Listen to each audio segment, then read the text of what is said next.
ভাবুন বন্ধুরা, একদিন হঠাৎ এক জ্যোতির্বস্তু আমাদের সৌরজগতের বাইরে থেকে চলে এলো, যেটা না সূর্যের না কোনো গ্রহের, সম্পূর্ণ অচেনা। তাহলে আমাদের মনে কি হবে? এটা কি অন্য কোনো সভ্যতার দূত? 2025 সালের জুলাই মাস, চিলির আকাশে অ্যাটলাস টেলিস্কোপ একটা অদ্ভুত আলো দেখতে পেল, যা বাকি তারাদের মতো চলছিল না। এভাবেই শুরু হলো এক নতুন কসমিক গল্প, 3i অ্যাটলাসের রহস্য। বিজ্ঞানীরা যখন এর গতিপথ বিশ্লেষণ করলেন, তখন অবাক হয়ে গেলেন, কারণ এটা আমাদের সৌরজগতের কোনো বস্তু নয়। এর ট্র্যাজেক্টরি হাইপ্যারাবোলিক, মানে সূর্যের মহাকর্ষও একে থামাতে পারছে না। এটা আমাদের সৌরমণ্ডলে প্রবেশ করেছে, এখন চিরতরে সৌরমণ্ডল থেকে সরে যাচ্ছে। এর নাম রাখা হয়েছে 3i, কারণ এটা তৃতীয় ইন্টারস্টেলার অবজেক্ট। এর আগে দুটো ছিল, ওমুয়ামুয়া এবং বরিশব। যখন জেমস ওয়েব স্পেস টেলিস্কোপ এটাকে পর্যবেক্ষণ করে, তারা দেখে এতে কার্বন ডাইঅক্সাইডের পরিমাণ সাধারণ ধূমকেতুর চেয়ে প্রায় 8 গুণ বেশি।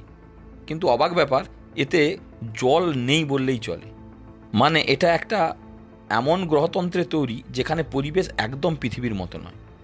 নাসা লক্ষ্য করে এর রঙও পরিবর্তন হচ্ছে বারবার, কখনো সবুজ কখনো নীল। মনে হচ্ছে এর ভেতর থেকে অজানা গ্যাস বের হচ্ছে। বিজ্ঞানীরা বলেন এটা যেন এক জীবন্ত ধূমকেতুর মতো আচরণ করছে। এখন আসে সেই মুহূর্ত যা সবাইকে চমকে দিয়েছে। টাইমস অফ ইন্ডিয়া এবং অন্যান্য স্পেস রিপোর্ট অনুযায়ী কিছু রেডিও টেলিস্কোপ 3i অ্যাটলাস থেকে এক অদ্ভুত রেডিও সিগন্যাল ধরতে পেরেছে। সিগন্যালটি ছিল ফিবোনাচি প্যাটার্ন আকারের এবং তা এসেছিল 1420 মেগাহার্টজ ফ্রিকোয়েন্সিতে, যা প্রায় এলিয়ান কমিউনিকেশন ফ্রিকোয়েন্সি হিসাবে পরিচিত। নাসা বলছে এটা হয়তো প্রাকৃতিক গ্যাস নির্গমনের ফল, কিন্তু অনেকে বিশ্বাস করেন না, এটা কোনো বুদ্ধিমান সভ্যতার বার্তাও হতে পারে। ভাবো বন্ধুরা, এই পিণ্ডটা হয়তো অন্য কোনো সূর্যের আশেপাশে তৈরি হয়েছিল, লক্ষ লক্ষ বছর ঘুরে বেড়িয়েছিল মহাকাশে, আর আজ এসে গেল আমাদের সৌরজগতে।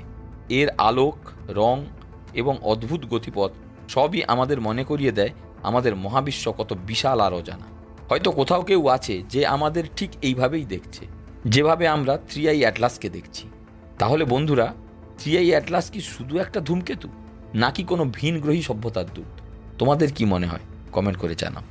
ভিডিওটা ভালো লাগলে লাইক করো, আর এমনই স্পেস মিস্ট্রি ফ্যাক্ট জানতে আমাদের চ্যানেলটাকে সাবস্ক্রাইব করতে ভুলো না। নমস্কার।